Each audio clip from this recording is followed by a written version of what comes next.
It's okay, you can do it. If you want to switch, I don't mind, but you can do this. Okay, good afternoon. Welcome to Green Infrastructure, Climate, and Cities. For those of you joining us for the first time, this is a monthly seminar series that's a collaborative effort from a lot of different institutions, a lot of different partners. The main funding comes from NOAA and the Consortium for Climate Risks in the Urban Northeast. The general topic that we've been addressing now since 2014 is the impacts of climate on cities, and then various approaches, green and otherwise, for trying to address those challenges. And again, for those of you joining us for the first time, what we typically do, this is the first Wednesday of every month from 4 to 6. We have between 1 and 3 speakers, typically on a different topic. And the presentations going back to 2014, if you're interested, are all archived on the CC Run website. You can go look at them. Attendance is who you see here in the room, as well as individuals invited by our partner institutions who can be anywhere in the country. We've had folks from around the entire country, people from Canada join us in the past. So there's more people in attendance than who you see here, and we will be engaging with them in the discussion portion of the evening. So what we decided to do this month, in previous months we've had specific topics addressed by researchers and in some cases practitioners, but this month we wanted to give the forum over to the students, in particular because of a discussion that I had with Robert Max Beverly, who you'll meet in a moment, who really wanted to take on this discussion of what might universities do? What are his employers? What are the employers of our graduates looking for in terms of skill sets for addressing issues in sustainability, issues in climate? And so we dedicated this program to a discussion about how to incorporate sustainability and climate sensibilities into the engineering curriculum. And so the moderator for the event, as I mentioned, is Robert Max Beverly, who's a BS student in chemical engineering and a senior here at Drexel. And he put together a panel working with 3 student collaborators, Kyle Karstensen, who's a BS student in architectural engineering, Melody Wu, who's a BS student in environmental engineering, and Jake Hall, who's a BS student in electrical engineering, as well as 3 faculty members who will talk to us about their perspectives coming from the university side. And so we've got our dean, Dr. Sharon Walker, the head of civil architectural and environmental engineering, Dr. Charles Haas, and arriving shortly because he's just getting out of class, Dr. Richard Cairncross from chemical engineering. So with that introduction, I'll hand it over to Max, who will be your moderator. The format is generally going to be panel, then discussion, and we hope to have a lively discussion about this. Thanks. Thank you, Dr. Montalto. As Dr. Montalto said, this panel, just to give you a brief introduction, is going to be a discussion of the panel, and then afterwards a Q&A with the audience. But before, we have a pre- and post-survey that is handed out now. If I could ask you to fill out the pre-survey now, and then by the end of the event, we'll ask.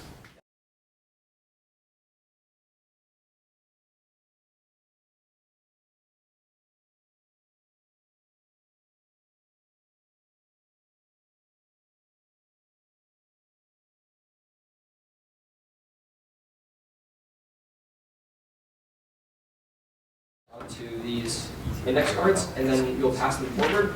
We'll collect them, and that's how the discussions will be run as a Q&A. So as we have our discussion, if you have any questions come to mind, please write them down on the index card, and we will filter through your questions in the second hour. And to our panelists, thank you all for speaking today.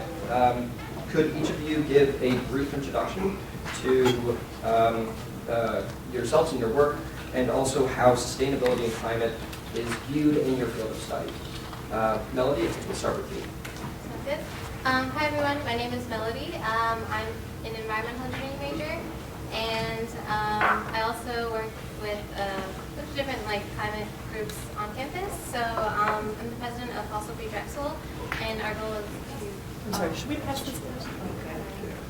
Okay. good? Can you hear us? Okay. Yeah, it's fine. Okay, just checking. Awesome. With Fossil Drexel, we work on climate or fossil fuel divestment with Drexel's campus, so that's something that I'm involved with. But in general, in terms of sustainability and my field of study, well, since I'm in environmental engineering, I'd say that it's very heavily influenced on sustainability and climate change. As we see more effects of climate change, I guess, manifest itself or themselves, then the field that I work in is going to change a lot, and there's always going to be new research and more, I guess, projects that come along as we face these new, I guess, problems in climate. I'm Kyle Carstensen. I'm a pre-junior, which means my third year here at Drexel, which is a 5-year program in architectural engineering. As you'll hear later from myself and Dr. Haas down at the end there, my major is pretty heavily engaged in sustainability and climate. I'm taking, I believe, 2 mandatory courses this coming term that are sustainability and climate focused. More to come down the line. I know our major, because architectural engineering, for those who don't know, is related to building structures and how we coordinate our buildings with the surrounding environment. We can't just make a building and disregard everything around it. I'm also the president of the Architectural Engineering Institute here at Drexel. We're trying to shift our focus towards sustainability along with our sister organization, Drexel's ASCE, the American Society of Civil Engineering. They already have a board and panel in place to gear their focus towards that, and we would like to follow their footsteps. Hi everyone, I'm Jacob Hall. I'm a second-year student. I'm an electrical engineering major. I am president of Defend Our Future, which is an environmental group on campus that works on a political level to help fight climate change. And then I also will be doing work on my co-op helping develop smart grid technology. And then any way I can in engineering, like I've always been interested in power systems, and specifically with solar power and other sustainable energy sources. I'm already inspired. I don't know about the rest of you. I love listening to students who appreciate the importance of sustainability already. So I'm Sharon Walker, and I'm an environmental engineer, and very proudly so. I just want to say a couple things. First, to put it in context, when I was an undergraduate at University of Southern California, and that wasn't that long ago, to you all, it was a long time ago. It was 20-some years ago, I was part of a student group that we created called Student Action for the Environment, SAFE. And I reflect on that as I hear about your organization, because at the time there wasn't a single student environmental organization on campus. And it was like an uphill battle just to get the necessary dozen signatures of students to get the ability to form a club. But I was also part of the first class of environmental engineering students graduating in environmental engineering at USC. It was a new major. And Chuck can comment more about when it was sort of canonized across the country, but at that institution, I was part of the first class. I was there when it finally got ABET accreditation. It's not that old of a field. Environmental engineering has been evolving. And in fact, when I went on to graduate school, I was part of the first class of my graduate program in environmental engineering that was also brand new, and that was only the late 90s. So it's an evolving field to meet needs. I'm a water quality person, and I've been interested in problematic particles, fate and transport in natural and engineered systems. So I've worked with bacterial pathogens and how they move in groundwater, water treatment, wastewater treatment. More recently have worked with nanoparticle fate and transport, nanoparticles getting into our water supplies from industrial sources or food grade materials. And most recently, I've gotten interested in food safety. I'm really interested in and been publishing in E. coli attachment to spinach and lettuce, which I think I was the only one happy with the outbreak in Yuma, Arizona, because it sort of made my work relevant. Because I'm very interested in this issue of reusing water for agriculture, which in much of the world we use. And I'm coming from Southern California that's only just now coming out of a drought due to the torrential rain it's been dealing with this last month. Where recycled water, reused water, was just a fundamental part of the mass balance of water supply in the Southwest. And a big part of people's fear of water reuse was its safety around agriculture purposes, which is why I was trying to show that what's the fate of the pathogens in water that might be used for irrigation. And so that's been my research area. And very happy to be here. Thank you for the invitation. Welcome to those who are available online. You're missing really awesome brownies. Hi, I'm Rich Cairncross. I'm an associate professor in chemical engineering here at Drexel. And I've been involved in teaching a lot of courses at Drexel in chemical engineering. But I also have taught several courses on energy and renewable energy.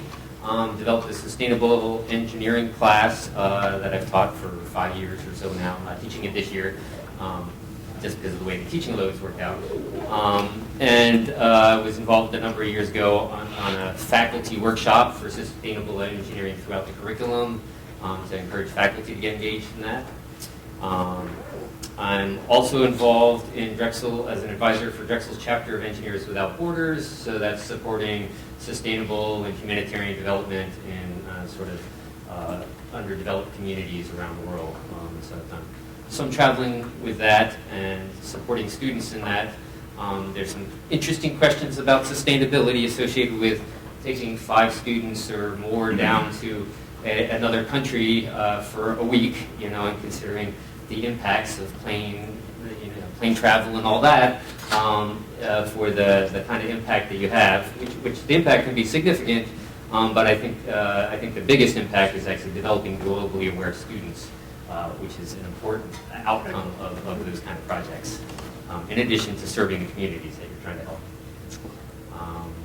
I think you asked about why sustainability is important within our discipline. In chemical engineering, I think the chemical process industry is blamed for a lot of the environmental problems that we have, and so I think it's important for chemical engineers to be cognizant of the environmental impacts of chemical processing, so that they can make informed and smart decisions throughout their careers and the impacts that the processes have on the environment, and be involved in better solutions going forward.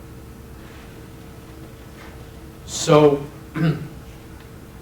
I wear sort of 2 hats in the discussion. First of all, I'm the Betz professor in environmental engineering, and as such, I lead the environmental engineering programs at Drexel.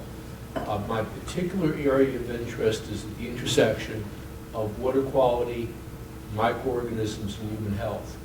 So I look at how to control health risks from exposure to water and how to characterize those risks.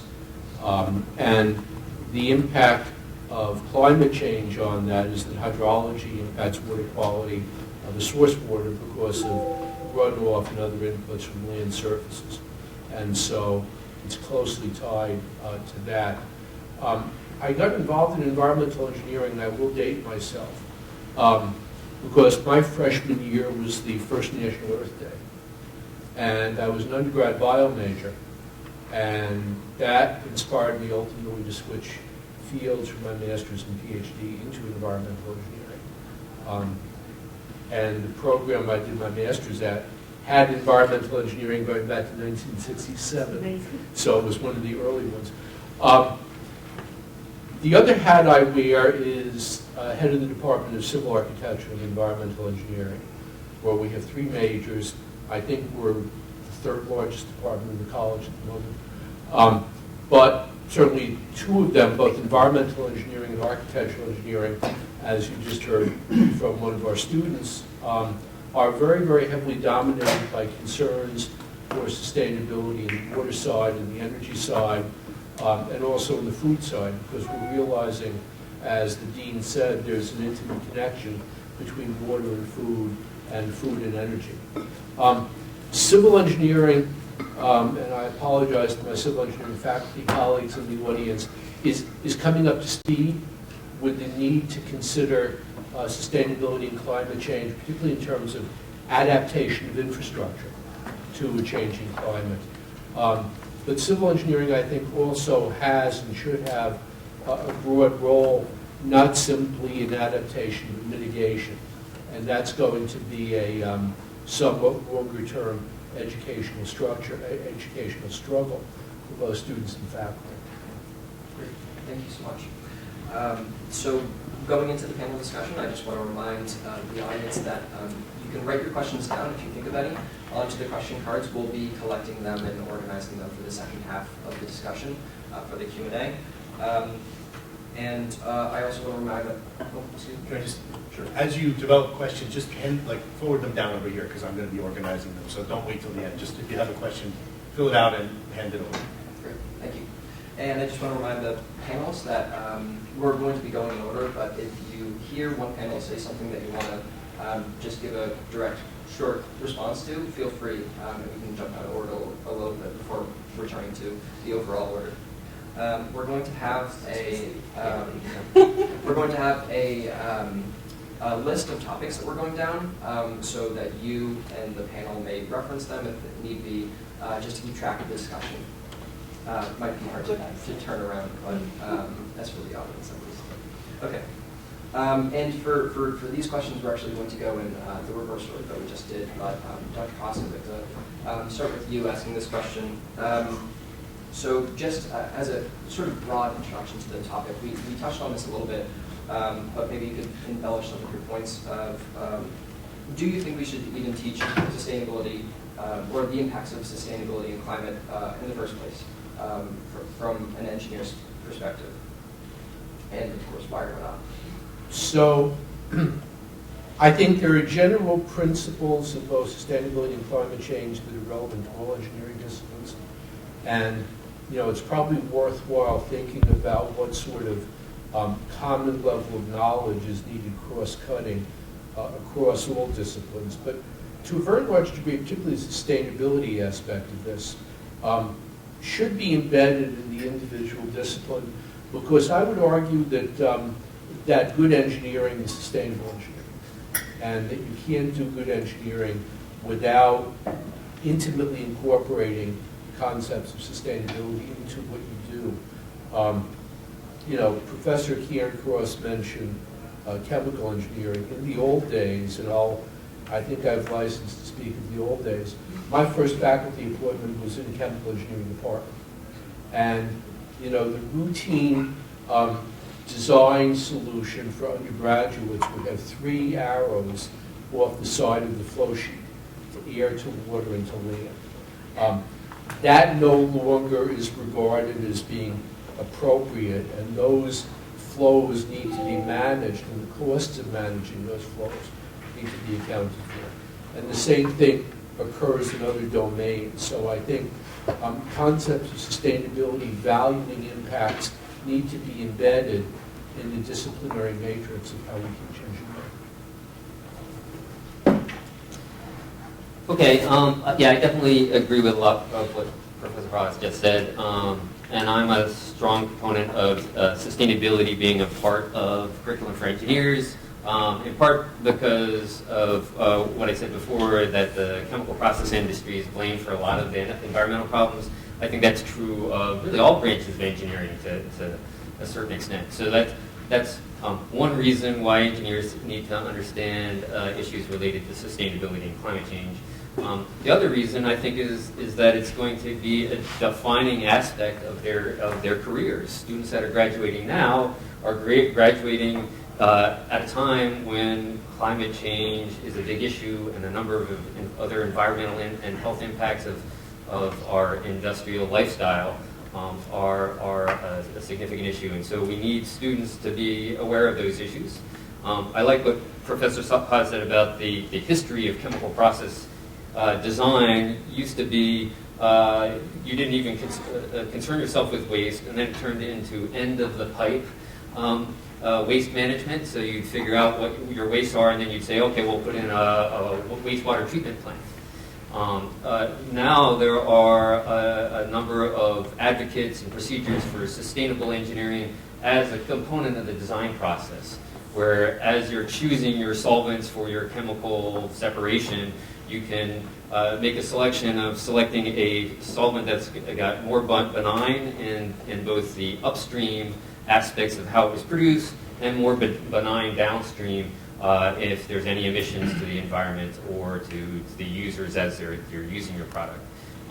And so I think to the extent that we can bring those sustainability principles into the design process in all branches of engineering, I think that's going to lead to ultimately more sustainable designed products and processes in the end.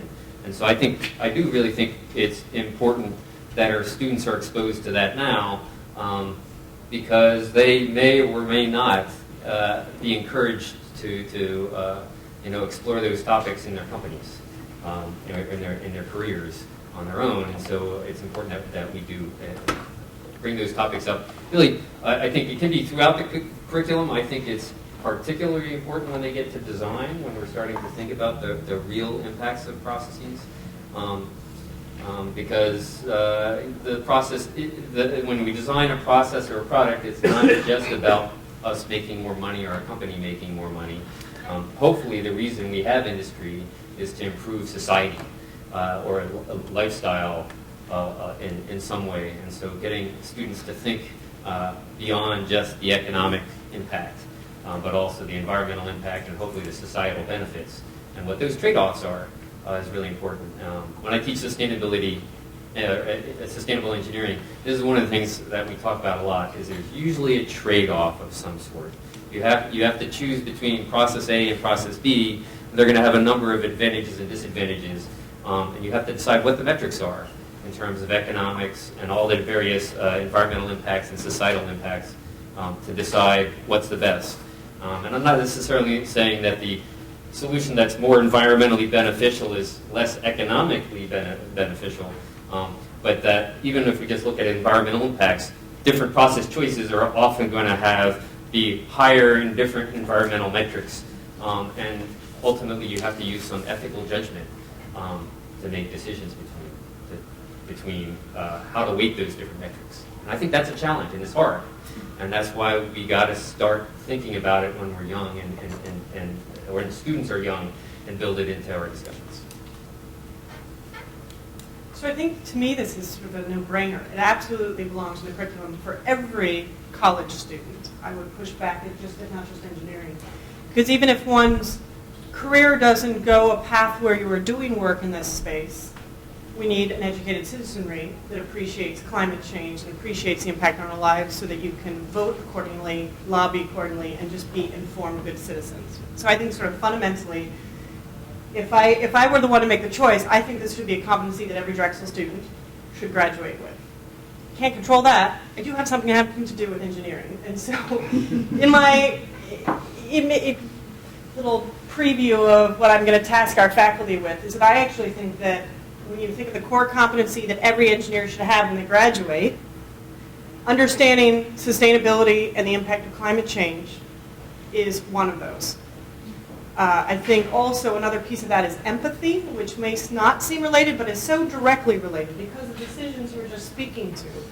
Right? Every choice we make has an impact on some community, whether it's an impact on air quality because some industry chose to emit into air, or whether it's because now it's created a solid waste that has to now be contained somewhere.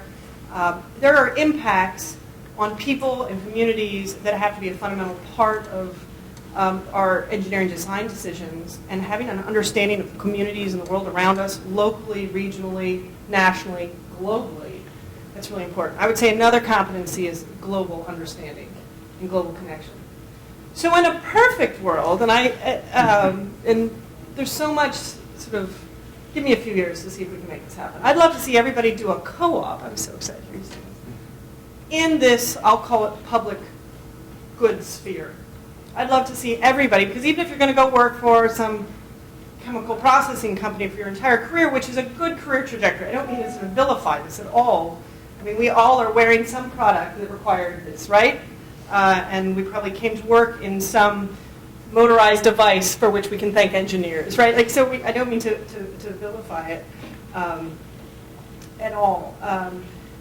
But I think that everybody at some point should work maybe for the county, a regional, government, nonprofit, or some organization that's looking at sustainable alternatives, right? I got to work with Steinbreit first to see if that's doable. I appreciate that, right? And those places don't pay as well, and I know a lot of our students rely on the stipend they get over their co-op. So you can't mandate things till you can fund it.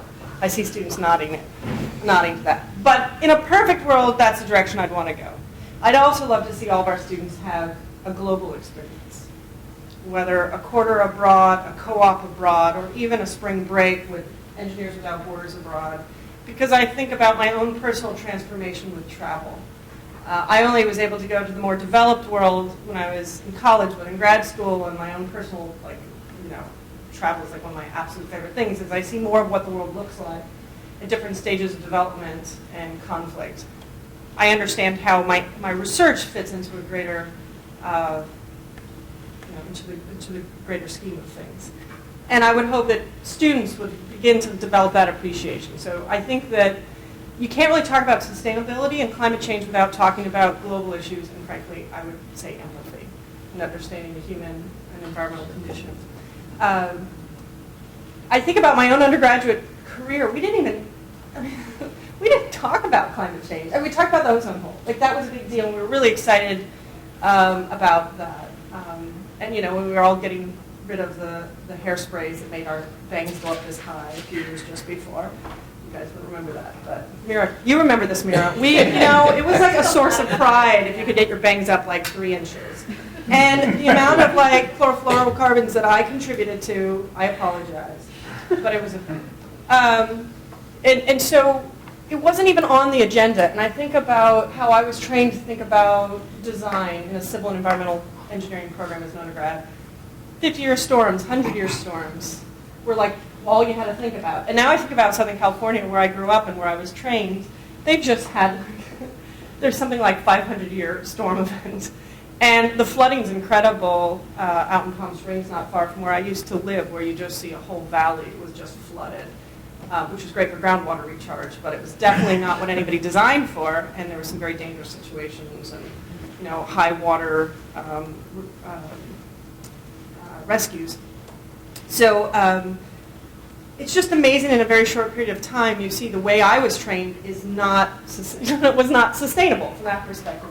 So I think we have an obligation to talk to students about what are the potential. Right now I think we all, maybe not everybody will agree on climate change, but I will say if you're in this room you probably have come to terms with it.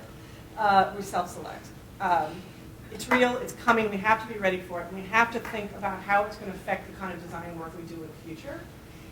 But exactly how that's going to transpire, there's a lot of different variation on that. So we have to train our students to think about what that means so you can be versatile, because in your career, things are going to be changing dramatically. Now what's interesting, where I think the change is going to be more volatile is not necessarily in the climate part, but in the geopolitical front. And how the world is evolving and the sort of political forces that might change the way in which we can even respond. Right now, it's hard to respond because there's politicians who don't believe it exists, right? And when there's not policies that mandate climate change considerations in construction along coastal zones, right? So there's also, we have to sort of train ahead of the curve so that you all can be versatile and be ready for it as your careers, respond to the growing change. Just one last piece, and then I'll be quiet. I was struck by you were talking about your class content. I actually think concepts of sustainability have to be taught in interdisciplinary venues. It can't just be said, this is sustainability for architectural engineers, this is sustainability for electrical engineers. It cannot be siloed. Now, don't get me wrong, I want to see electrical engineering classes talking about it, and I love the fact you're talking about solar. That's great. But especially with design teams, I would hope that we work as a team. I'll give an example. A recent research project I've been part of that I just wrote the final report, so it's kind of on my mind. I was working with agricultural engineers, electrical engineers, a chemical engineer, and myself, where we were looking at ag waste. So in this case, it was dairy manure. Not glamorous work, but poop is a resource. It really is. And they were doing anaerobic digestion and biofuel development from that. It was creating enough waste heat that they could do membrane distillation so that we could treat the water. We were getting incredible amounts of really high-quality nitrogen removal and recovery. Right? So we made energy, we recovered high-quality nutrients, and we reduced the physical load of what had to be land applied from the original manure production. It was an awesome project, but again, it was an ag engineer, it was an electrical engineer, a chemical engineer, and an environmental engineer. And so I think that as we teach these concepts, we have to be doing them in collaborative teams. And again, maybe as dean, I might get me in a little trouble, but I would love to see our design teams, maybe our senior design teams, take up these kind of interdisciplinary projects that allow us to break down those barriers and work in these sort of more systems thinking. All you. Awesome. So, like, when I think of engineering, you think, like, practicality, efficiency, or durability. And, like, those three words just happen to completely describe sustainability. So, if you're not teaching and practicing sustainability, you're practicing something non-sustainable, which just simply doesn't make sense. It can't last. It's maybe economically better for short term, but long term, sustainability is always like the way to go. That said, during like the industrial era, maybe it was acceptable, but now like we will see consequences from lack of sustainable design. And so therefore, as students, like it is our obligation, because we will see these consequences, to work towards getting rid of those. So yeah, like I would say, and sustainability 100% needs to be within the engineering curriculum, and I agree with collaborating within all disciplines, because all disciplines have to deal with it. My co-op has put me in quite a unique situation where I'm able to see, I work for a construction company in Philadelphia, we're able to see what the city of Philadelphia requires in terms of green infrastructure to support our current infrastructure and the climate urban area around us. Most of the people I work with do not understand what the city requires or why they require it once they do understand what they're requiring, such as green roofs on buildings, underground groundwater management systems. Apologies for the rough wording there. I had to go in there and explain within my first 2 months at that company why certain things were required by the city, why X amount of money was being spent. Because as a business owner, you don't always think about sustainability or the climate, and that goes back to the dean's point of view, where it shouldn't just be engineering that's educated, it should be all areas of study that should be educated in sustainability and the climate, because you never know, one day it may impact your life. The owner of the business I work for, I don't think ever thought that this would be an issue in his world, but here we are. He went from building single-family homes, multifamily homes, to bigger structures where the focus should have been at the smaller scale. Unfortunately, we're not there yet. It's only at the larger scale projects where these flags go up and all these systems are in place. More education that is put in place to inform everyone about these different systems and how they impact. Maybe one house doesn't impact the neighborhood, but the entire neighborhood could impact West Philadelphia. So the more that we educate people, whether it's through engineering or through entrepreneurs and business majors, the more we could get done, not just in Philadelphia, but around the nation, to try and deal with some of the current infrastructure problems we have. So I think it's safe to say that climate change is one of the biggest problems that we're facing going forward. And I don't think that this is really like a secret anymore. I think most people are aware that this is happening, and obviously there are people who don't think it's real, but for the most part we can see through society that more and more people are aware of climate change and actually want to do something to help fix it. So we've seen this through, for example, more people are going plant-based and not supporting animal agriculture. We've seen this, personally I've seen this through electric buses and divestment. So the one club I was talking about that I work with is fossil fuel like divestment. So it's basically getting your school or your business to pull any basically funding to the fossil fuel industry. So like Drexel, for example, has an endowment that the alumni donate, and a part of that endowment is invested in the fossil fuel industry. So obviously Drexel's going to make investments to make more money. So and every school does this. So basically you've seen in the past decade a bunch of different schools pull their funds out of the fossil fuel industry, which is a pretty new thing. I think just a few weeks ago, Middlebury College just pulled all funds from fossil industry, which is huge. Also, the other thing that I work with is electric buses. So Drexel, for example, has 14 diesel buses that we use to basically transport students across campuses and into Center City. And we're kind of, well, I've been talking a lot with facilities at Drexel and also, like the chief of fiscal operations, and we've been discussing the possibility of implementing electric buses instead of diesel buses. And, just from a financial standpoint, maybe that wouldn't have been enough 10 years ago.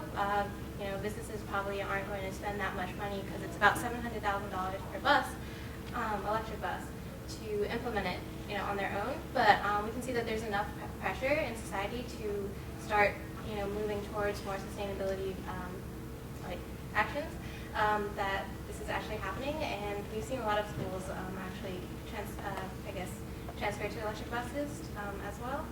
Another thing I can say is that I think I agree with Dr. Walker with, I think it's a very interdisciplinary topic because with electric buses, I guess I'm an environmental engineering major, but the people I'm talking to aren't necessarily focused on the environment. So I'm working with, the chief of fiscal operations. I don't think that when he was getting his degree, he was focusing so much on the environment or didn't think that this would be something that would come up, in his career later on, but yet something he's working with now. Also, the electric bus vendor, he doesn't have a degree in sustainability or environmental engineering per se, but now he's working with electric buses. So I don't think that even if your job, you don't think that you're going to have to focus on sustainability later, you're always going to work with people who will. So even if they don't have to, after this project is over and they're not going to focus on sustainability, they had to work with someone who was. So obviously, it helps to have some kind of base knowledge so that you can kind of create new ideas and see things through. And then just one last thing I would say is that even the, I guess, most non-sustainability minded industries are starting to kind of turn into, turn towards sustainability. So my last co-op, well, I don't want to get in trouble, but I used to work at an oil refinery, but I don't want to name them because I don't know if they actually officially disclose this. So unnamed oil refinery that I worked at or did my co-op at last year, they didn't contribute to renewable energy at all. They only, focused on fossil fuels, right? But every fossil fuel company or industry that doesn't produce any renewable energy on their own has to pay a tax or a credit because, to offset kind of everything they're emitting and also for the fact that they're just not producing anything renewable. So this company had to pay a bunch of renewable energy credits. However, this tax increases every year, and it's very difficult to pay if you don't produce any renewable energy yourself and just pay this increasing tax every year. So at first, this company tried to fight it by doing a bunch of things, moving money around, declaring bankruptcy, a lot of different things. But in the end, they were eventually pushed to actually build a cogeneration system because I don't know if they disclose that, but the point is, even if you try to just do everything through fossil fuel and you try to cling on to this industry that isn't really working anymore, eventually I think everyone's going to realize that you can't do that and that you have to focus on sustainability. So even if these people who didn't get a degree in environmental engineering or sustainability at all, they're forced to start to make these changes. So I think that's something that we can see basically everywhere, not just the examples I listed, but I think everyone's going to see that sustainability is definitely something we move towards in the future. Can I add something to that? I think this is why we need an educated citizenry on this topic. Because I come from the state of California, and in California, there were all sorts of state-funded incentives to do things like switch to electric vehicles or natural gas vehicles. And my previous institution was all alternative energy sources where possible, and actually We had battery storage that was research part, but also it allowed us to do, the engineering school had a bunch of solar panels on top, and we stored the energy, so we collected in the day, and that's how we powered a good chunk of the college in the evening. I mean, it was just really very doable. But that kind of infrastructure costs money. You can't just sort of switch to a whole new fleet of buses, for example, without some substantial infrastructure investments. And places where they're doing it, it's usually because there's some sort of incentivization and return from the state. So this is where, again, the citizenry can be involved, and when you're young and hungry, get out there, put pressure on your elected officials to have conversations. This is the state of Pennsylvania can step up. I don't know the political scene here yet, and I'm probably stepping in it, but I personally think, a state's well-being, it's fundamental to the state's well-being, but we have to put pressure on our officials to make these happen, because these incentives are what make it feasible. My previous hometown, the incentives were such that now it became affordable to put solar panels on your roof, because you could sell the power back, and within about 5 years you could get a return on investment.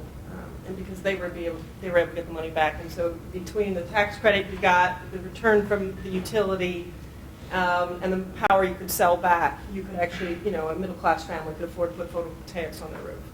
But why was that possible? It was because of partnerships between utilities, the state, and the county. And that only happens when there's political pressures to make it happen. And so your club has a lot of work to do. It has a lot of work to do, and you have to be relentless.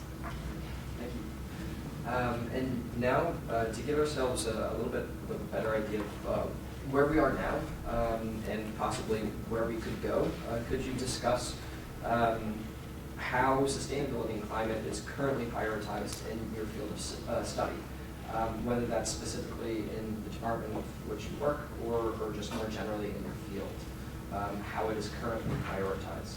We can start again with Dr. Haas. Okay. So I'll answer this specifically for environmental engineering. I think it's certainly, you asked a scale of 1 to 10, I think, I would give it a 10. I think there's universal concern for climate forcing functions on what environmental engineers do in incorporating sustainable calculations in what they design. Probably similar, if I speak as a department head, for architectural. I think where civil gets complex is because civil engineering work is often commissioned by authorities that look only at the initial cost, or the first cost of the project, and don't really fully evaluate life cycle cost in selection amongst alternatives. And I talk to our seniors every year in senior design, and what I really say, and I'll give you a quote and then talk about the context of engineering. So Marshall Field, who was a famous department store owner in Chicago, had a quote, "Give the lady what she wants." That was his philosophy for operating the store. Traditional engineering, which is still the case in a lot of civil engineering, is give the client what she wants. And I tell our seniors, we really should give the client what she and society should want. But the civil engineering discipline in particular has not yet made that transition, and it needs to migrate there. Okay, so for chemical engineering, I'm going to have a bunch of different answers depending on what aspect of our department at Drexel I'm thinking of. If I start with research, I think we're doing pretty well. Maybe an 8 out of 10 in terms of the research topics that are research projects being done by the faculty in our department. We have a lot of research on solar cells, batteries for energy storage, renewable polymers. I didn't talk about my research, but it's in taking wastewater residuals, extracting the oils from them, and making biofuels out of them. So when I heard about working with manure, I thought that actually smelled pretty nice. By comparison, yeah. So I think in research, and we're actually pretty aware and have good goals. I think if we look at our curriculum, it's less obvious where sustainability topics pop up in our curriculum. And in particular, we've been through a couple of ABET cycles while I've been at Drexel, and ABET is the accreditation board for engineering. And one of the questions there's a couple questions on there that I feel like directly relate to sustainability. It's like K or something like that is ethics, and then there's a sort of awareness of public, global issues or whatever. And those topics, we have a hard time finding courses where we can check the box on those topics. Usually it's senior design, and sometimes we say our labs do that. Recently we've undergone sort of trying to revise our curriculum a little bit. And one of the issues was we were trying to make a stronger connection to ethics and global issues and stuff like that. And so beyond it just being design, we have a class that we haven't taught yet because we're transitioning the curriculum. So next year we'll be teaching a class on professional practice. And we have another one on case studies where we really want to get into beyond just the economic aspects of chemical engineering processes. And so I think we're going to be hitting a lot better under the new curriculum. Still not a 10, I don't think, because it's not truly integrated throughout all our courses. I think individual faculty in our department do make decisions to have some of the problem sets and examples they use in their class motivated by sustainability issues. I know I do that, but I think that's going to be hit or miss depending on the faculty member. So I think the old curriculum, maybe a 4 or something. The new curriculum, maybe a 6. But I still think we can do a lot better in how we address sustainability. And one of the reasons I think about that is because of the techniques that we use for doing chemical engineering analysis. Material balances and energy balances really can be directly sort of generalized to the environmental impacts. If we talk about the flow of materials into and out of the process, and we can do sort of carbon balances on our process, and expanding the system to include upstream and downstream impacts is really a natural extension of chemical engineering. It's difficult though to fit life cycle analysis and environmental impacts into an already packed chemical engineering curriculum, and so we definitely struggled with that when we talked about revising our curriculum. So I think there's potential to do better than we're doing. I'd like us to get there, and we're sort of doing it a step at a time. I think the last comment I will make, which relates to what Dean Walker was saying about empathy, one thing I really like when I taught sustainable engineering classes is that sustainability brings your sort of ethical viewpoint, ethical and moral viewpoint into play in how we address, our engineering design projects and their impacts. And so I haven't really thought of it as empathy, but that's really the same thing. It's saying it's not just what we're gaining out of conducting this project, but what are all the impacts, and understanding balancing positive and negative impacts. Requires us to come to terms with our ethical and moral values and have empathy for others. And I think the more we get engineers to do that, the better the engineers are going to be that we make. So I think these two gentlemen captured my two disciplines really well. Mira, I'm going to put you on the spot, so just wave. This is Dr. Olson, because what I'm about to say has to do with her, so look her up. So, no, don't worry, I'm just going to give a peace engineering plug. Okay, so, got it. So, and I'm off to an EWD meeting. Oh, that's really important. Well, okay, so I think they covered chemical and environmental engineering quite well. Let me just say that one challenge is most of us are talking about teaching engineering in a stable, developed society. And the reality is there's a lot of the world that needs our infrastructure and needs our technology that's not stable. And in fact, good engineering design can help prevent instability and can prevent conflict. Is that a fair? Am I doing well with that? So if you are interested in actually thinking about engineering, not just in a developing world, but because there are developed places with conflict, where you can be, as an engineer, part of the conversation about maintaining peace and bringing peace through thoughtful, sustainable engineering solutions. We have a wonderful graduate program in peace engineering. Drexel has planted the flag in this field. It's a very exciting new discipline, And Mira is one of the people leading the charge. And so Dr. Olson is our pro. If you are interested in this, I'm also speaking to those of you participating virtually. If you're interested in sustainable engineering in a developing or unstable place, peace engineering is a very exciting way to do it. And they're 10 out of 10. Yes? Is that okay? Yeah. All right.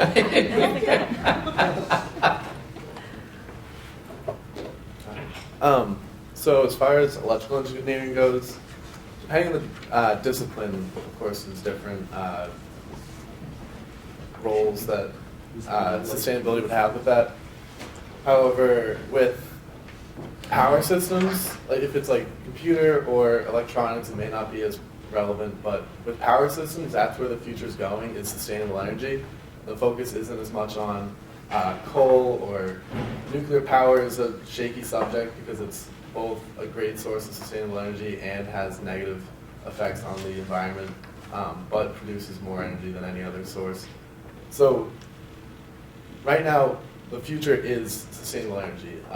In order for solar power or wind turbines to be set up around the country and be more relevant, battery systems need to be set up, smart grids so that you're optimizing the power distribution.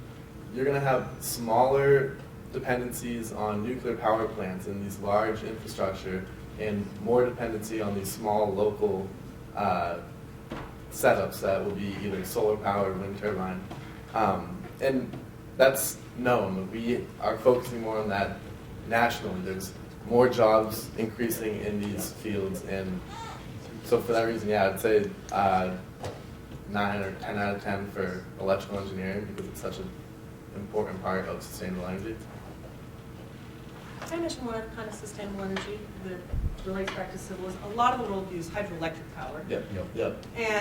And that's actually a growing source of power in a lot of developing places. I mean, some of the dams that I saw in China were just sort of mind-boggling on how they're trying to replace their coal with hydroelectric in some ways. So I think that's one of those partnerships where it's an interdisciplinary issue, right? This really high-powered density source, and doing that in an environmentally appropriate and structurally appropriate way.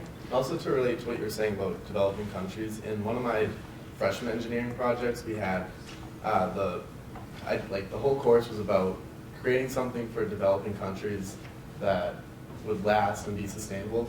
And so my group specifically made a solar-powered oven, which was with dry heat sterilization. So it was supposed to clean medical. It was about medical uses. So that's like what we designed. We had like an autoclave and then just a dry heat sterilization thing. And that was like it was able to be both sustainable and available to developing countries.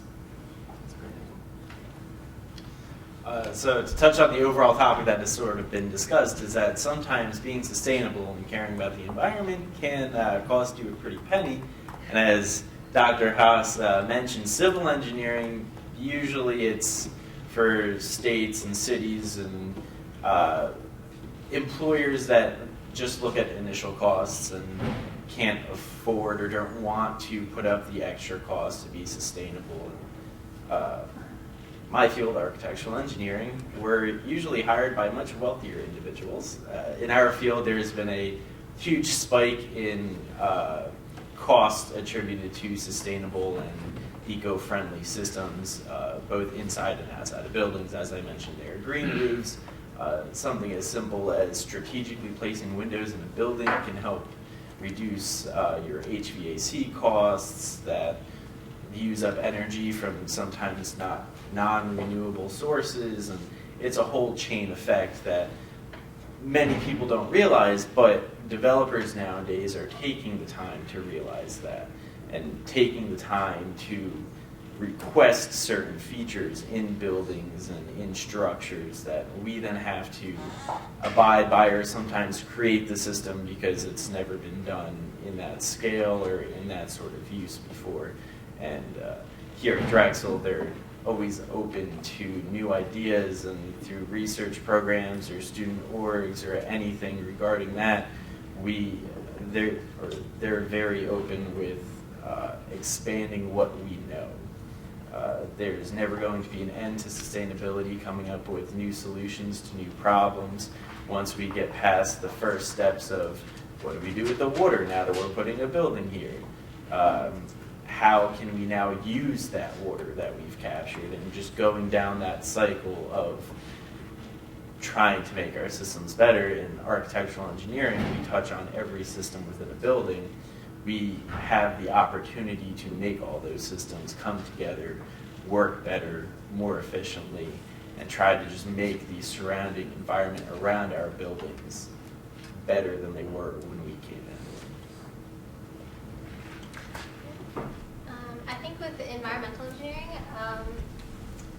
there are definitely some fields that go directly into addressing climate change or doing research on climate change or building infrastructure to help reduce the effects of climate change, but there's also a lot of fields that might not directly address climate change and might be more just about like certain different kinds of environmental or like health factors, I suppose. But I think regardless of what you're working in specifically, climate change is going to affect everything you do. So, for example, this year I'm co-oping at a environmental consulting firm, and we do green stormwater infrastructure.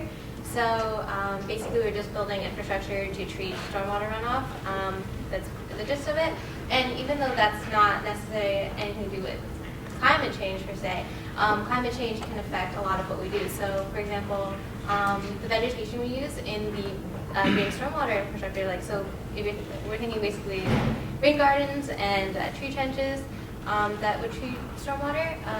Different vegetation could be negatively impacted by climate change, for example. And we, for example, try to use native vegetation as much as possible, and we try to choose the vegetation we use very carefully. So if climate change affects the different species that we're allowed to use, that's definitely something that can impact our work. And it's a new scope we'll have to, I guess, focus on and be aware of when we're doing our work. Another thing is, well, obviously with stormwater runoff, it's directly tied to weather events. So if we're going to see an increase in unpredictable weather all of a sudden, and there's going to be a lot more flooding, then we're going to have a lot more work cut out for us. And we're going to have a lot more green stormwater infrastructure to treat the increase in rainwater that's coming into our cities. So regardless of what you're working in specifically, whether it's environmental or not, you're going to see effects basically anywhere you can imagine. So having a sustainability scope, or at least being aware of it, is definitely really important. The other thing that I guess I would mention is, I guess a lot of people talked about like peace engineering and engineering in developing countries. And one example, personal example I have of that is in freshman year I did a study abroad program in Haiti, and that was actually really enlightening because while we were there, we could see that a lot of their land was completely eroded by no fault of their own. It's because of their history with as a slave plantation by the French. So anyway, their soil is completely eroded, and they can't grow a lot of crops, right? And because of that, they don't have as many exports that they can have. They also, have a lot of shortages, and it's basically, no matter what, if you live in one of those countries, or basically any country in the world that's affected by climate change, which is any country in the world, you are going to have to, everything you do is going to have to kind of go around all these challenges that these problems face. So in Haiti, another example of something I had to face is that a lot of the country is not electrified, especially in the rural areas if you go beyond the cities. And a lot of people who live there don't really have much of a choice if they want to like heat their homes or have lighting or anything. They just chop down a lot of trees, and there's a huge charcoal industry there, which only makes the problem worse because as you chop down all these trees, the land gets even more eroded, and then the water that, the rainwater that gets into Haiti, with all these, with no vegetation, there's nothing to stop the water, so it just kind of further erodes all the mountains, all the land, and then there's also all these kind of like sewage and rainwater issues as well. So everything is basically connected, I guess is what I'm saying. And if you live there, it's not just a thing where it's like, oh, I only have to think about sustainability or environmentalism on Mondays or something, or I only have to do it like whenever someone brings it up to me. no, your whole life is based around this one thing. So, I mean, your whole life is based on these problems. So, definitely, if we want to, I guess, just even live, we have to obviously solve climate change. And right now, you might think you have a few years. Like, we're not going to face climate change that much until, I don't know, like 2050, 2060. There are already so many countries that are affected by it right now, and it's not really just about us. It's really a justice issue as much as it is like a practical issue. So. Did you take classes in Haiti? Oh, actually, Drexel has a 1 week-long intensive course of law, is what they call it. So you can apply, and it's just 1 week in different countries. So if you guys are interested, there's 2 different Haiti programs, each 1 week long.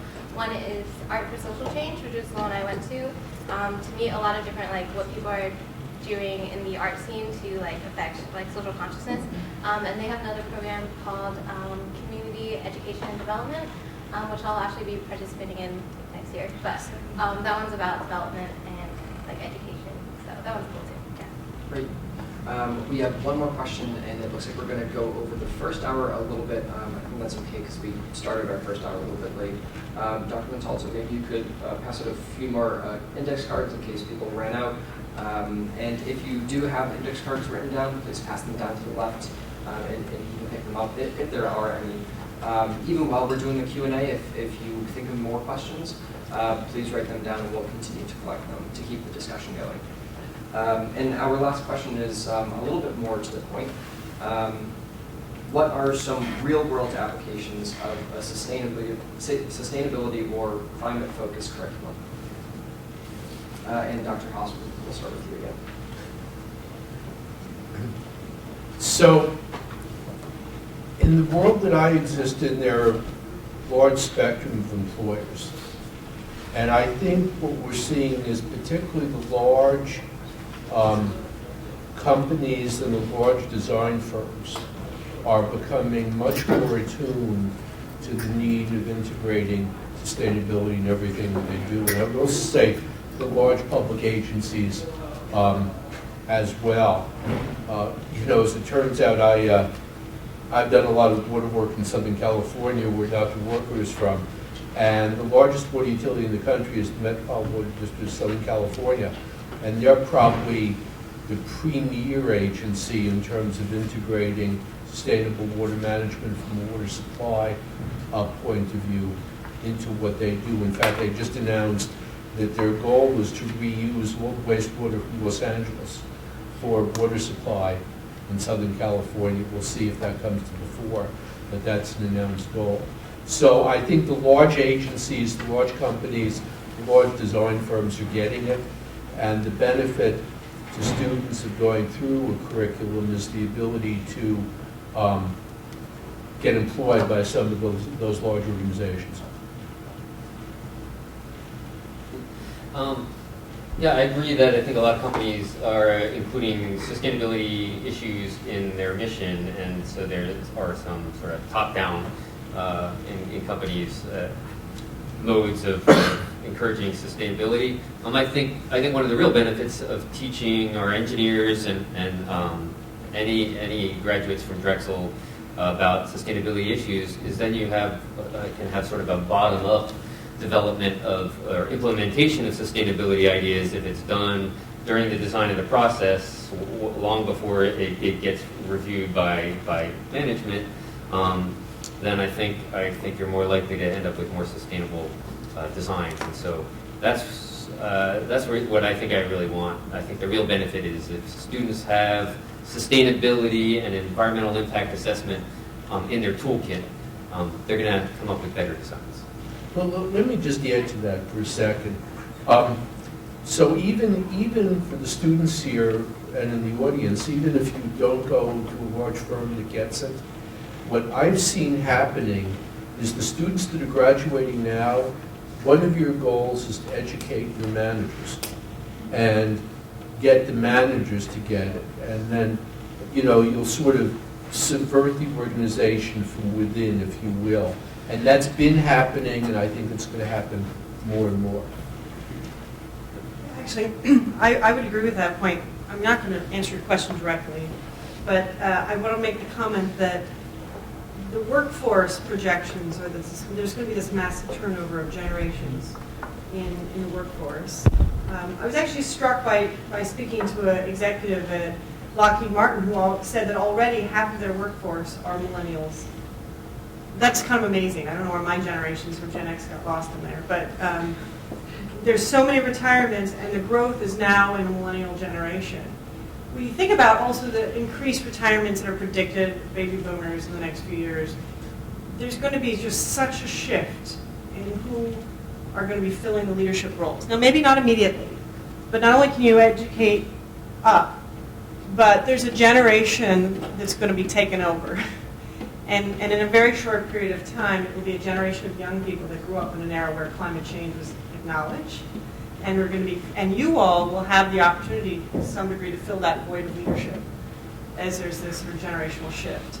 And so that's why it's actually imperative that our students have this knowledge base. Because I think that you're going to be at the table in conversations about how your work environment can be part of this, whatever it is that you end up doing.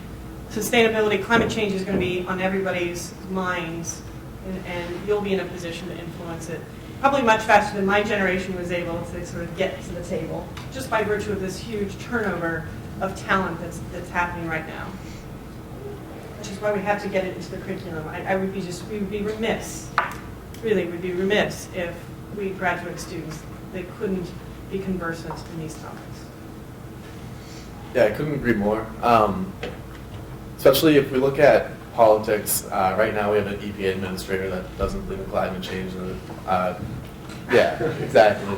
And so having that switch of millennials coming in and being, with my environmental group, being more politically active and informing people what matters, what's important, what's going to be a problem when we're older is a huge part of what we do with my environmental group, because having that knowledge, and then if we can incorporate it into not just the engineering curriculum, but all curriculums, because everyone should know it affects everyone. And then again, on a different hand, we're at Drexel, so yes, we're always thinking about co-ops and jobs. That's one of the best things Drexel has about it is more jobs are going towards sustainable practices. So solar industry has grew 25% in 2018. We praise LEED certified buildings. You could probably, I'm sure you know more about that than I would, but every Kohl's clothing store that you go into is a LEED certified building, and they're very happy to show that off, and that's awesome because that's so. And then again, Boston, and I'm from Boston, so we have electric buses. So all those things are being more and more talked about and praised, and that's a good thing, but it needs to be pushed further, and I think that's where having more informed millennials coming in would be where that's going to happen. Can I add something to that? So I usually try to avoid politics, but I feel like I can safely do it in this group, this is why I'm really excited about the Green New Deal, which is even if you don't like elements of it, and I'm not even saying I like all of it, and I haven't honestly done my full homework to know all the details. What I'm excited about is there's this groundswell of people understanding that a reinvestment in our country's infrastructure, very broadly defined, cannot be done without thinking of sustainability and climate change as a fundamental part of the equation. That's so exciting. And the kind of groundswell and political tsunami, I feel like, is happening, right? People are pulling back because it's freaking them out, but the wave's coming. And it's really exciting. And this is, to me, an example where we see a generation pushing the agenda, all the details aside, which I'm sure can be worked out, but it's exciting. We've seen this happening. Just to add real quick, I meant to say this earlier, but part of what's going on is that we're having rollbacks on coal, or on the coal industry to promote more coal-powered power plants. Yeah. But that's the wrong direction. Even though we're in Philadelphia or in Pennsylvania, where that's been a big industry for 100 years, it's the wrong direction because everywhere else is focusing towards sustainable energy, and to go back on those dependencies, it's just the wrong direction.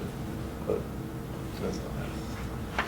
So right now we're starting the sustainability talk. We're about waist deep in it. There's plenty more to go, but we're starting it now. Whether it's due to necessity or choice, we're on that border right now where the city of Philadelphia, for example, has a lot of strict groundwater and environmental codes and policies that they have in place, not necessarily because they wanted to, but because they need to. I'm sure there is a want on top of that as well, but our current infrastructure, because we're such an old city, cannot support the amount of water that is being dumped into our sewer lines and wastewater lines due to all the urban development above ground and not enough porous land to absorb any of that water. And now we're switching gears into developers educating themselves and wanting all these features on it for monetary, personal reasons, whatever it may be. But we're shifting out of that necessity stage, which is where we need to be going, and where my field of architectural engineering will be focusing heavily in the next decade, 2 decades, etc., where we will be working with environmental engineers and electrical engineers and trying to come up with solutions to problems that we may not even know we have yet.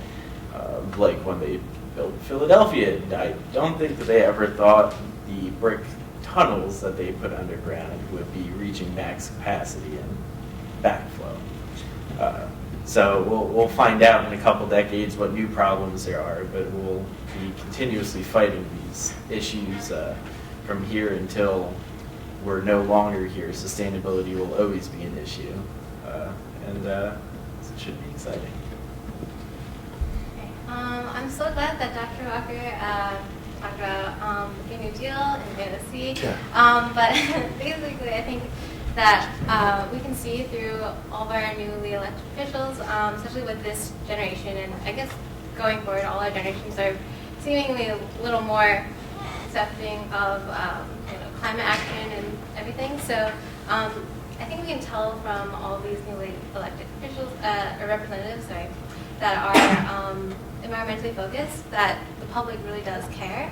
However, I don't think that if you just look at, I guess, politicians, a lot of them are still very hesitant to get on board with climate action.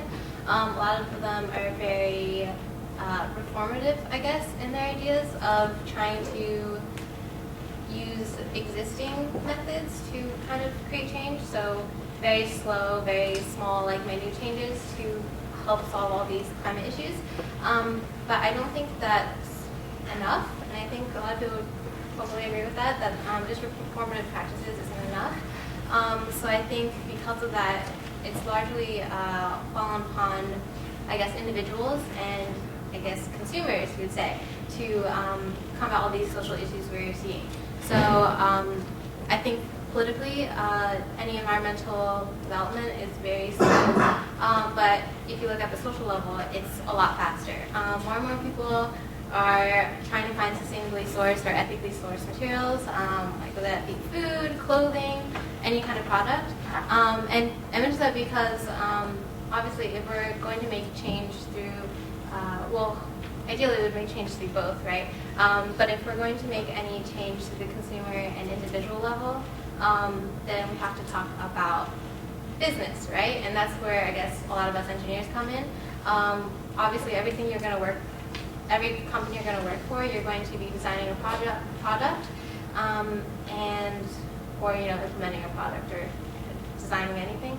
I think that because there's such a big change on the consumer scene of trying to find things that are sustainably sourced or done sustainably, that there's more pressure on us engineers to create things that are more sustainable and have that focus. So I think that definitely is one reason why we should focus more on sustainability in our curriculum, and one way that we can use our knowledge of sustainability in the future. So I guess since I don't have that much work experience, but working with students at Drexel, I think that more and more people have been talking about sustainability. So for example, I met a student who was in fashion design or something along those lines, and she was taking a bunch of environmental politics, environmental science classes because she wanted to find a way to create products that are also sustainable. Another thing is, I guess if you're like a materials engineer, it might not be enough just to focus on the best product in terms of durability or resilience or anything like that, but you might have to focus more and more on products that are also sustainable. So I definitely think that if you focus more on sustainability, it would help a lot with people in their job outlook as well, because more and more companies are going to be hiring engineers that have knowledge on how to make things more sustainable. Great, thank you all again. We're going to move into our Q&A, which is going to be fairly similar. I'd say the only difference is that this might move a little bit quicker. If someone feels strongly about the question that's asked, feel free to just jump in. We won't go down the line, so definitely just speak up if you feel like you have a good answer. Speaking of the New Deal, we had a question that specifically asked about it. It says, do you see this framework as an opportunity for improvement? And could this even be implemented as a class project, specifically perhaps a design project?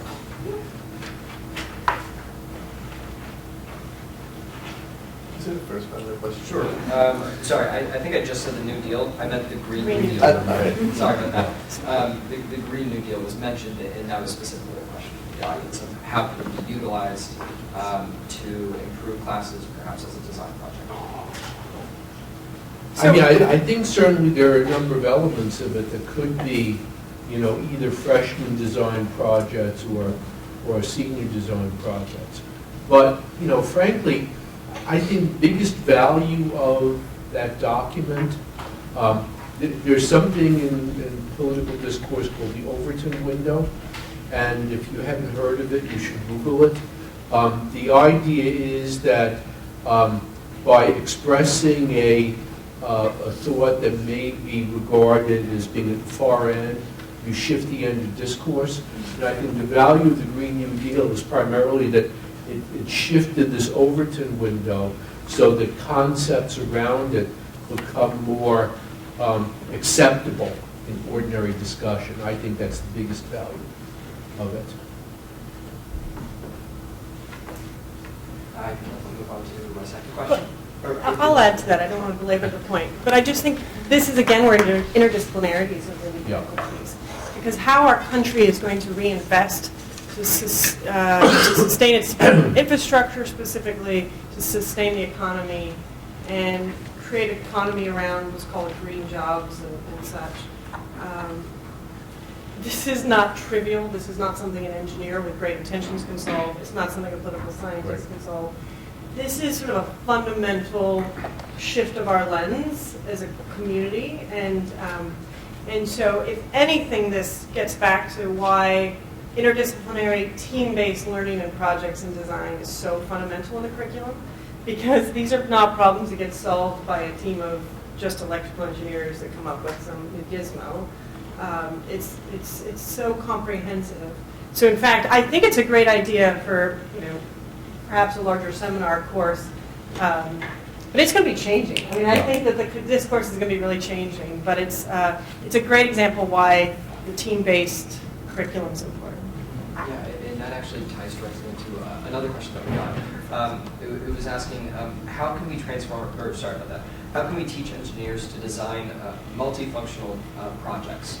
Not necessarily just what are examples of multidisciplinary projects, but how can we actually teach students to seek and create those solutions? I mean, I think it all starts at the collaborative level of, yes, I'm an architectural engineering major, but hey, I'm in a department with civil and environmental majors, and then hey, I'm part of a college that has more than just that.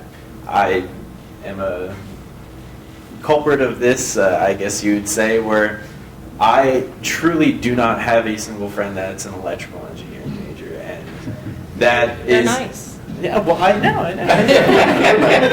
I've had interactions with them through the mandatory engineering courses freshman year, of course. I have nothing against them. It's just our courses go down separate paths. We never have classes together, etc. And through student orgs or some other means, as senior design project, maybe there should be some more collaboration so you know what the other fields are working on, how they may approach a problem compared to us, where I'm looking at a building and making that efficient, but maybe I don't fully understand electricity, and he'll come in and come up with all these new solutions to make the building that I think is perfect even better. So just starting at that core base of collaboration. To add quickly, especially because no matter, or most occupations you go into, you're not going to be surrounded by just architectural engineers or just electrical engineers. It's going to be everyone to some extent. So yeah, I totally agree. Like, there should be that more collaboration that we were talking about earlier within the curriculum. Let me just say, I think there's more of this than everybody might realize, at least in many departments. And chemical engineering is a bit of an outlier because of how they do senior design. But in my department, we have probably 25 or so teams a year in senior design. And I'd say the vast majority of them involve more than one of the 3 disciplines in my department. And probably half a dozen of the teams involve members from outside my department in engineering. I think the bigger barrier that we face, and I'll put this on my dean's to-do list, is, we don't really have a good way to incorporate people into our senior design from other colleges. And we need more of that. I mean, there's a role for business majors, there's a role for the people in co-med and, et cetera. And we need to figure out a way to do more of that. So I agree with you entirely. One of the interesting challenges is that a lot of us are talking about the same issues in our discipline, but we use different terminology. Yep. It's sort of like, even in engineering, we might use different units, right? You might have, a dimensionless number in chemical engineering that's really the same as dimensionless number in electrical engineering, but it's defining the same kind of principles, right? And so the more that we can intersect and become multilingual in disciplines, it's really important. And some of my most rewarding professional activities have been when I worked in collaborative teams across really broad disciplines addressing issues around water. And so I think we need to do more of that. I think one way to do that is, of course, graduate education through IGRT or NRT programs, the faculty are familiar with, where you can very intentionally educate teams of students from different disciplines in a very cross-disciplinary way. I think that I agree with you. The challenge here is how do you get it beyond the college, especially engineers we're regimented, accreditation, and I mean, you guys just are taking the hardest courses there are, and it's a very regimented curriculum. And we have this concept of senior design or capstone projects that a lot of disciplines don't have, and so it's sort of hard to find places for alignment. One of the ways it's a little bit trickier here at Drexel is there's no real general education requirements that are in parallel, right? So there's no sort of requirement across the entire campus where we can say, okay, all students have to take a class on technology and the environment, right? Like, wouldn't that be a great class for every engineer or every Drexel student to take? That's the place we could have these, even if not technically based problem solving, it still could be conceptual problem solving. And so one of the ways towards that is sort of a general education curriculum that would allow those kind of interweaving of disciplines. Although that's a heavy lift. Administrators can say it, faculty tend to balk, but we'll see. Now I know who I can call on when we want to try to do it. Yeah, I would make some other comments. Like I really support the idea of interdisciplinarity because I agree with what's being said about in real life and real projects, they are almost always interdisciplinary, especially if it's sustainability. However, I also want to recognize that there are some real challenges to doing that in our curriculum, and it can be specific to Drexel if we got 10-week quarters. interdisciplinary projects, when I've been involved in this, sometimes there are challenges that it's interdisciplinary, but you sort of first have to do the chemical engineering part, and then you do, the different disciplinary aspects don't always mesh and go well together unless you've designed a really good project, and that's hard. I think there's also something to be said a little bit about for an interdisciplinary team to really work together. Well, in some sense, they have to be disciplinary experts first, that they have to have their skills, and so in that way, we're sort of necessarily moving it to sort of senior year, where chemical engineering got appropriately accused of being stubborn in the way we teach our chemical engineering senior design based on a sort of a long history, that we don't have as much flexibility as some other departments. That might be changeable, especially if we have some really good ideas of interdisciplinary projects. Thank you so much. This question has definitely been touched upon, but I think is a little bit more broad. So kind of going back to a little bit of what Dr. Cairncross said, you said moving into the new curriculum was difficult to get sustainability in there. It's already a packed curriculum. The question asks, how can we transform education to confront climate change head-on? I think they're asking more directly, how can you give the students a chance to make change through a curriculum, through education? Maybe we can make it, I'd say, more, I don't know, goal-focused? No, that's not the right word. But basically, I think if you had courses where even what you're learning about isn't necessarily environmental, the problems, or like the problem sets, the examples were more environmental. So I don't have a good example, but yeah, whatever, even if it's math or whatever, okay, this is the best example I can come up with right now. But if you're doing like differential equations or something, you could do equations on like predator populations and like ecological like population or something. I don't know, or something like that. Or if you're teaching, I guess, chemical engineering, maybe focus more like, maybe not all the problems can be about like chemical processing plants, but more, I guess, like maybe if you're teaching separation, like. Yeah, we could certainly, if we're doing like chemical reaction kinetics, we could focus it on bioreactors and producing, I don't know, ethanol or some other chemical like that. Same thing with separations. You don't have to pick benzene and toluene. We could pick, well, certainly ethanol, water, but we could pick some more interesting sort of new chemicals, like citric acid that's becoming hot as a biochemical, so things like that. And I think that's being done to a certain extent, but that's very dependent on the individual faculty.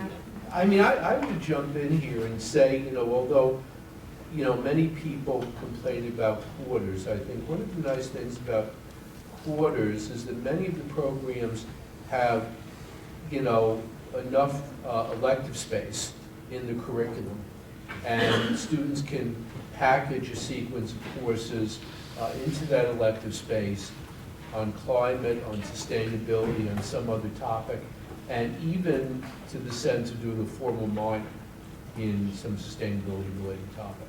So that freedom exists at the undergraduate level for most of the curriculum. I was actually really stunned and pleased when I looked at the curriculum here as I'm getting to know it, how much flexibility undergraduates have in their undergraduate electives. You may not realize it, but my previous institution students had 5 classes. That's it, over 4 years, which usually took 5. They had like 5 places they could choose, and the degrees of freedom of what they could choose were incredibly limited.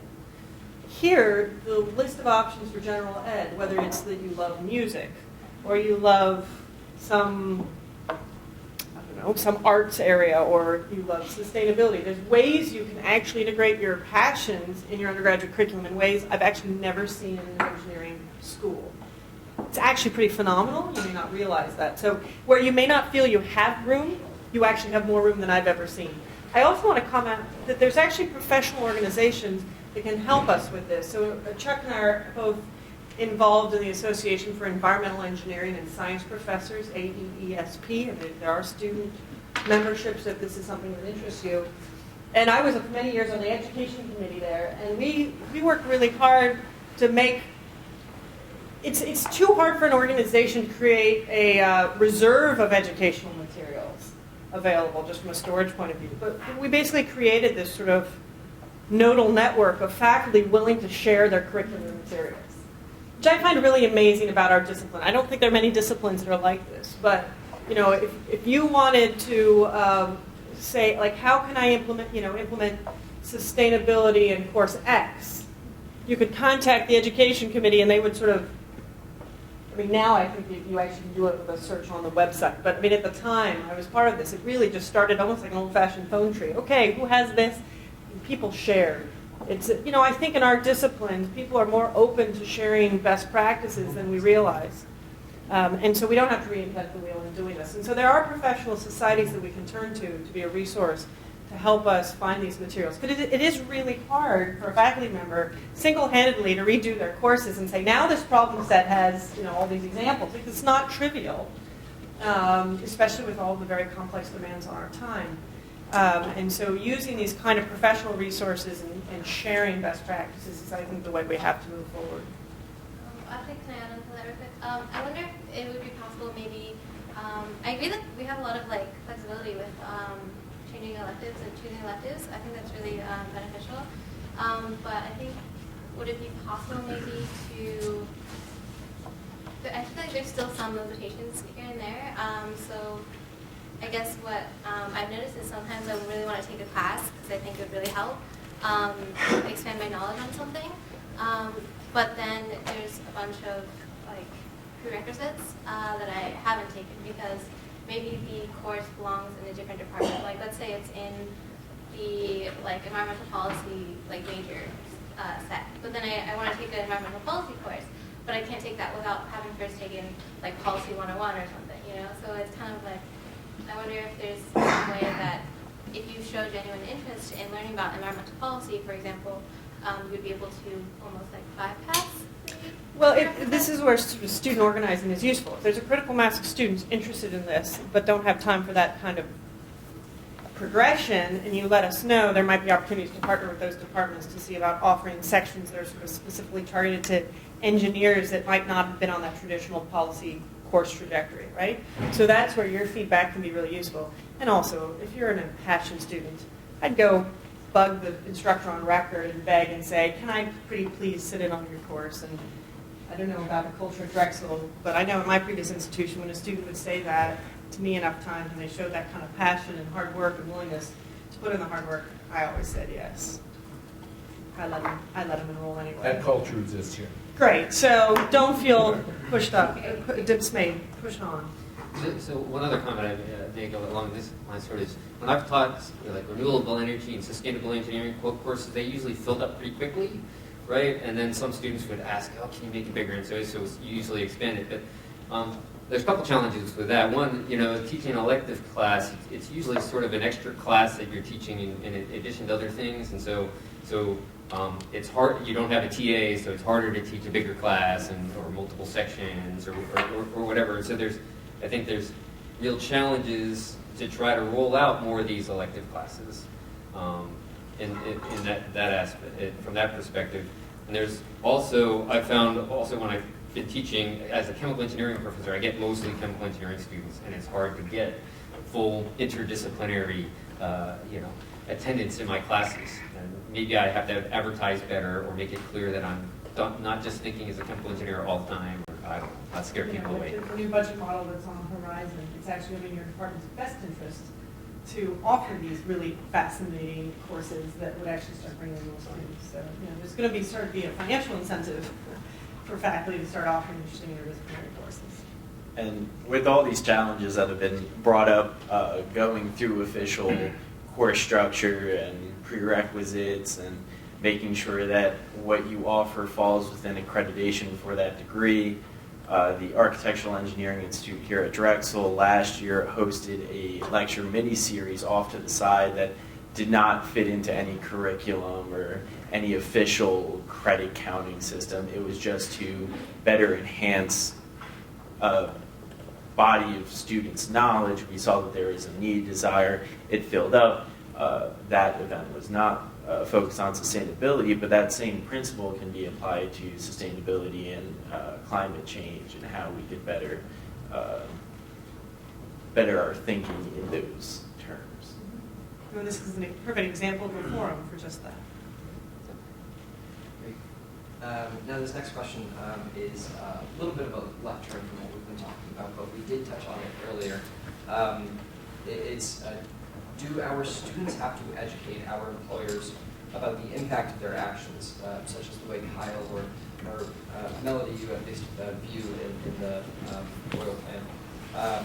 Or is the responsibility on the employers themselves? And if you think that the students have the ability to do so, what are some strategies to do so? So I would caution you in how you manage up all these topics. Your job security is important, especially if you have loans to pay and a rent and a mortgage or whatever it is. I would just be thoughtful. I'm not suggesting being you can be as proactive as your risk tolerance allows. I think some of the very large companies have special interest groups where there may be groups that get together over certain things at meals or coffee or something like that. And there may be ways in some of the bigger corporations to sort of get involved in one of those special action groups within the company. I just remember Chevron, for example, had a special interest group in this space, and when I visited their firm at one point, I met with some of those people in that group, and so they kind of got together, they spoke about it, and then would sort of, in their various ways, the people in that group, in their capacities, calibrated by their seniority in the company, could engage and sort of push the agenda. But they were able to do it collaboratively and in a way that they were sort of speaking in one voice as opposed to one person perhaps being perceived as a whistleblower, for example, which can be tricky when you're trying to get your career started. I don't know if you agree with that.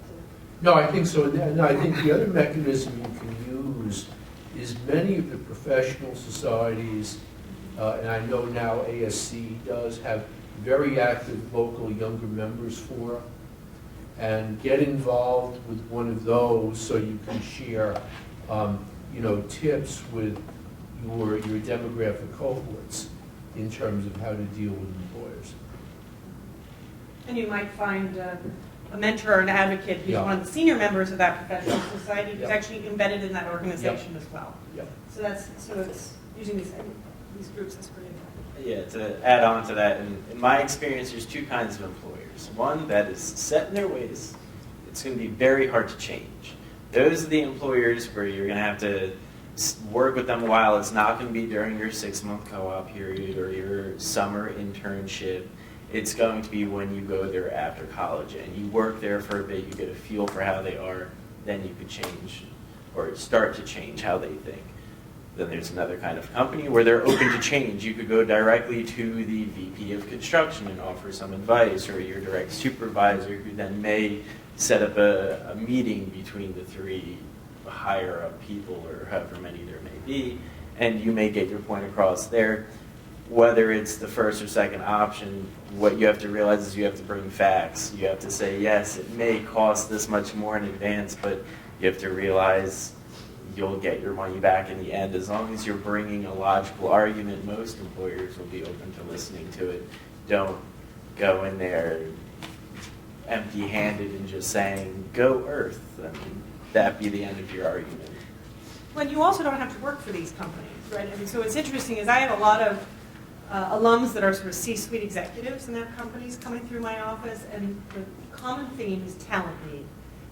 In this very strong economy, construction is a great example. Business is booming. They need talent. And Drexel is a really preferred location, place to recruit new talent. And so if you have the good fortune of having multiple options, these are perfectly reasonable questions to ask, in my opinion, in an interview. And you can make choices. And you have to be thoughtful about how you couch those questions. But this is in some ways a buyer's market, and when you can be picky and look at, what's interesting is I didn't understand early on how companies and institutions have mission statements. Right? You can actually do some digging and look to see what the charter of that organization is. And And maybe they don't say anything about it, but you can usually find some interesting things out about what sort of the core ethos of that organization you might want to work for. And if you have the luxury of multiple job options, I would use that as an opportunity to choose following your ethic. Students, do you have anything else to say? Okay, great. We have one more question. It was kind of saying, we've touched a lot about sustainability, but a similar but sort of a little bit of different topic is resilience. Not just how do we design sustainable projects, but how do we design resilient projects so that they're not only sustainable, but sustainable in a future that could possibly have less resources, or in the very least, less resource stability. So that's an interesting question. I've had an argument with one of my senior colleagues in my department, and I view resilience as a necessary but not sufficient attribute for something to be sustainable. So I think resilience needs to be considered under the banner of sustainability. It's a subset. I like the way you put that. It's not just about, for example, sort of easy to think about climate changing buildings, right? It's not only just that you can develop some buildings that can withstand, increased winds of hurricanes or something like that. You have to think of infrastructure that, because resilient people usually think it's going to sustain it and go back to the same place it was before the storm or before this sort of change, this step function change. But it also then has to be resilient to the way the world is after these things happen. So the infrastructure we're living with is so old, right? Where I grew up in California, there were some freeways built in the 60s and 70s, but a lot of the infrastructure, including the schools I went to, were built in the last New Deal, right? And that was a long time ago, right? We're talking, 80 years ago or so. And so it was never designed for that kind of lifetime. So it's not just about being able to be resilient to the uses and function, but being able to sustain through sort of the changing demographic, the changing climate, the changing needs. Let me emphasize that. I mean, sometimes you should take advantage of destruction of something, not to rebuild. Yeah. I was very taken about 8 or 10 years ago when I visited San Francisco, and I hadn't been there since the 1989 earthquake. And for those of you familiar with the geography, there used to be a freeway on the edge of the water called the Embarcadero Freeway. And the Embarcadero was destroyed in the Loma Prieta earthquake, and it was never rebuilt. But that has been a tremendously positive change for San Francisco because it opened up that entire vista for more access to the water, for more parkland, for more recreation. And so sometimes destruction can be good. And where's Franco's behind me? He's had experience in New York City. I think the same thing is probably true post-Sandy, that a lot of the reconstruction post-Sandy doesn't reconstruct, but re-envisions what should have been there in the first place and takes advantage of that destroyed form to build something new. Seems like this is another good place to put a plug for the peace engineering program. because I think peace engineering isn't just about going into regions under conflict and trying to deal with the conflict. It's also trying to identify issues that could become a conflict later and designing a more resilient solution or something to avoid the factors that lead to conflict. Absolutely. That's essentially all the question cards that we got. Some of them were paraphrased, but if anybody had another question that they thought of in the past couple of minutes since we were answering those, if you'd just like to raise your hand and ask the question, then that's all right. We have about 15 more minutes.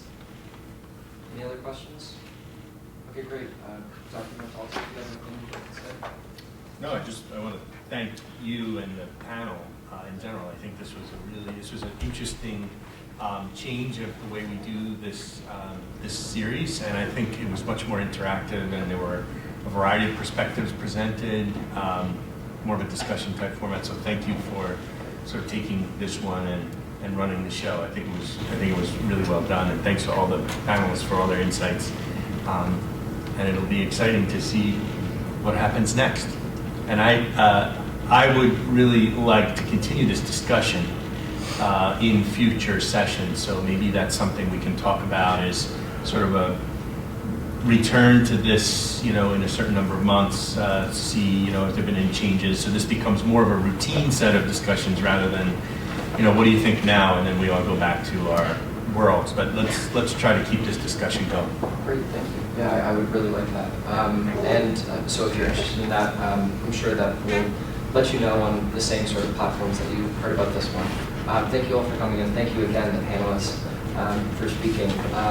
You have the post surveys that are on the back of the brief surveys. Is